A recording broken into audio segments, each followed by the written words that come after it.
ಅಥಣಿಯಲ್ಲಿ ಸಡಗರದ ರಂಜಾನ್ ಆಚರಣೆ, ಭಾವೈಕ್ಯತೆಯ ಸಂದೇಶ ಸಾರಿದ ಮಾಜಿ ಶಾಸಕ ಶಹಜಾನ್ ಡೊಂಗರಗಾಂಬ.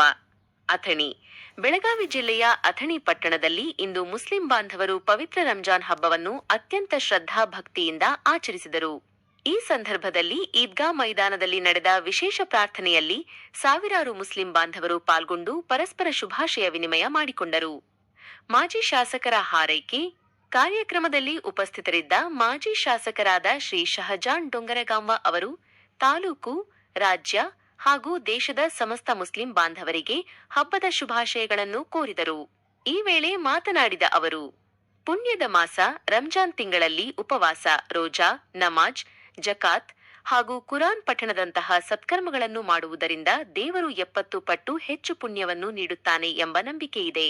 ಪ್ರಾರ್ಥನೆಯ ಆಶಯ: ಈ ಒಂದು ತಿಂಗಳ ಕಠಿಣ ವ್ರತದ ನಂತರ ಈದ್ಗಾ ಮೈದಾನದಲ್ಲಿ ಸಲ್ಲಿಸುವ ವಿಶೇಷ ಪ್ರಾರ್ಥನೆಯು ಪ್ರತಿಯೊಂದು ಕುಟುಂಬಕ್ಕೆ, ಊರಿಗೆ ಹಾಗೂ ದೇಶಕ್ಕೆ ಸುಖ, ಶಾಂತಿ, ಸಮೃದ್ಧಿ ಮತ್ತು ಆರೋಗ್ಯವನ್ನು ತರಲಿ.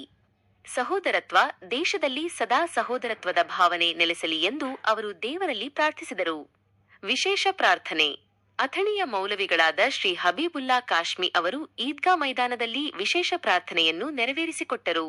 ಮೈದಾನದಲ್ಲಿ ನೆರೆದಿದ್ದ ಸಹಸ್ರಾರು ಭಕ್ತರು ಶಿಸ್ತುಬದ್ಧವಾಗಿ ನಮಾಜ್ ಸಲ್ಲಿಸಿ ದೇಶದ ಒಳಿತಿಗಾಗಿ ಪ್ರಾರ್ಥಿಸಿದರು. ವರದಿ: ಮಹೇಶ್ ಶರ್ಮಾ, ರಾಜ್ಯ ಸಂಪಾದಕರು, ಅಥಣಿ.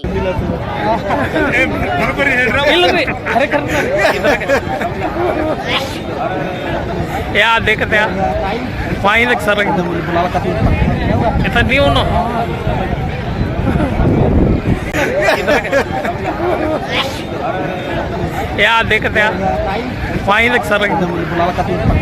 इतना नहीं